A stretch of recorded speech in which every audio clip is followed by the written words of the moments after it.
Možno hovoríš, že Bohu dôveruješ mu v tej oblasti, v tej, ale je jedna malá oblasť, do ktorej ho nepustíš, pretože mu nedôveruješ. Nedôveruješ mu, že ťa môže zabezpečiť, že sa môže o teba postarať v tej danej oblasti. Ale on to chce zmeniť, on ti chce ukázať, že on je zabezpečovateľ a on je ten, ktorý ťa vytrhne zo všetkého. A ako to môžeme zmeniť? Ako môžeme začať dôverovať Bohu?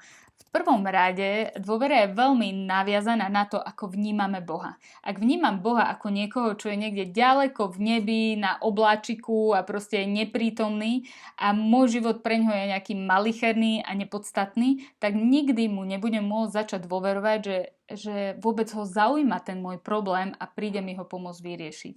Taktiež, keď považujem Boha za niekoho sudcu, ktorý len pozerá, kedy urobím nejakú chybu, aby ma mohol potrestať a ukázať mi, tak tiež asi ten vzťah nebude založený na dôvere, skôr budem pred takým Bohom utekať a schovávať sa, ako prichádzať za ním, keď zlyhám alebo keď budem potrebovať pomoc.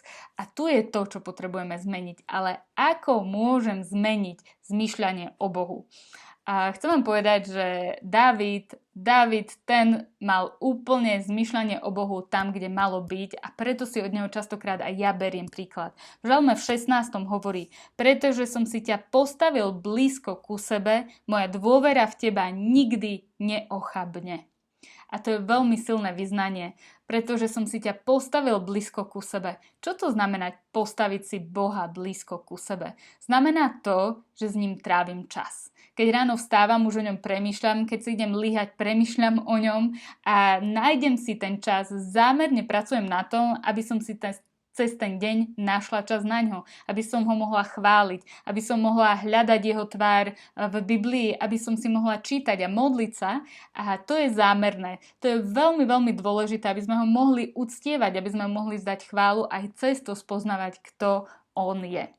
Ale tá druhá praktická vec je to, keď idem cez život, keď idem cez deň a zrazu začnú sa diať neočakávané veci a ja potrebujem rýchlo zabezpečiť to, čo sa deje a on je ten jediný, ktorý by mi mohol pomôcť.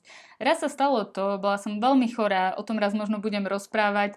2 roky som bola v podstate ako zelenina ležiaca a stala sa tá vec, že môj manžel utekal s dcérou na pohotovosť a môj syn bol na hudobnej výchove, lenže títo sa niekde v zápche boli, nestihli prísť a môj syn zostal na tej hudobnej výchove, ktorá končila o 6. večer, bola vonku tma. On vôbec nevedel, že proste nikto po neho nepríde. Nepoznala som nikoho z tej triedy, komu by som mohla napísať, aby ho vyzdvihol a ja som nevedela, čo mám robiť. A ja som zrazu počula: vstaň. A ja som vstala, obliekla sa a za tie 2 roky, čo som v podstate ledva išla sama na záchod, zrazu Boh do mňa dal toľko sily a toľko energie, že ja som nie, že išla do tej školy, ja som zabehla do tej školy a od toho momentu sa mi výrazne začal môj stav zlepšovať. Chcem povedať, že keď si postavíme Boha vedľa seba, tak on každú jednu situáciu, v ktorej budeme a ktorá sa bude stať neriešiteľná, tak on použije na to, aby sme mu mohli stále viac a viac dôverovať. Pretože on je verný, on nezanechá a neopustí a v každú jednu situáciu, ktorú možno ten zlý myslí na to, aby nás zničil, on použije na to, aby nás vybudoval, aby nás upevnil, aby sme mu stále viac a viac mohli dôverovať. A zrazu to príde. A nebudeš vedieť, ako nečakane mu začneš dôverovať. Zrazu sa to udeje v tvojom srdci a budeš schopný pustiť veci, ktoré si doteraz pustiť nevedel, pretože to bolo pre teba náramne ťažké. Budeš sa púšťať svojich istôt, lebo budeš dôverovať jemu a to ti z celého srdca prajem, aby si to zažil, pretože to je úplne veľkolepý pocit.